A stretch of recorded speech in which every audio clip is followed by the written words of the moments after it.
ओम नमः शिवाय। नमस्कार मित्रों, आप सभी को देवगढ़ चैनल पर स्वागत है। एक गांव में एक संत महाराज जी रहते थे जो बहुत ही महान शिव भक्त थे। सभी से प्रेम करते थे और हर समय ओम नमः शिवाय के जप में ही लगे रहते थे।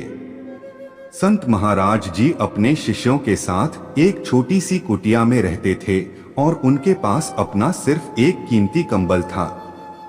वो कंबल भी उन्हें उनके श्रद्धालुओं ने ही भेंट किया था, जो वे बहुत ही प्रेम से इस्तेमाल करते थे। एक रात एक चोर उन संत जी की कुटिया में दबे पांव आया और वह कीमती कंबल चुरा कर ले गया। कुछ दिनों बाद एक दिन संत जी बाजार से गुजर रहे थे कि उन्होंने वहां फटे पुराने कपड़ों में एक व्यक्ति को उनका वही कीमती कंबल एक दुकानदार को बेचते हुए देखा, तो वे वहां रुक गए। दुकानदार को उस गरीब के फटे पुराने कपड़े देखकर उस पर शक जुआ और वो बोला कि भाई, ये कंबल कहीं चोरी का तो नहीं? कहां से लाया है ये कंबल? ये तेरे पास आया कहां से? अगर तो ये तेरा है और तू इसे बेचना चाहता है तो मुझे कुछ प्रमाण चाहिए। प्रमाण के तौर पर अगर कोई सज्जन व्यक्ति आकर गवाही दे तो ही मैं ये कंबल खरीदूंगा, वरना नहीं।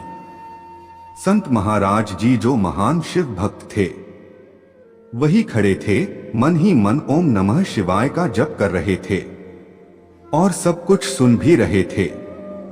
वे दुकान के भीतर जाकर दुकानदार से बोले कि मैं देता हूं इसकी गवाही, मैं हूं प्रमाण।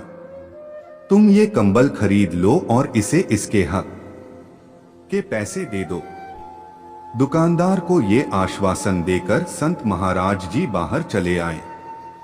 बाहर आते ही उनके शिष्यों ने उनसे पूछा कि उन्होंने ऐसा क्यों किया, जिस पर संत महाराज जी ने कहा, यह बेचारा बहुत ही निर्धन व गरीब व्यक्ति है। निर्धनता और जरूरत के कारण ही इसने ऐसा कार्य किया है और हम सभी को जिस तरह भी हो पाए, जितना भी हो पाए, गरीबों की सदैव मदद करनी चाहिए। संत जी के ऐसे वचन सुनकर वह चोर उनके पांव में गिर पड़ा और उसने संत जी से वादा किया कि अब से वह कभी भी चोरी नहीं करेगा। मित्रों, इस कहानी से हमें यह सीख मिलती है कि कभी भी जीवन में कोई भी निर्णय लेने से पूर्व हमें दोनों तरफ की परिस्थितियों को सही से जान लेना व समझ लेना चाहिए। दोनों तरफ की परिस्थितियों को जाने व समझे बिना हमें कभी भी अपने जीवन में कोई निर्णय नहीं लेना चाहिए।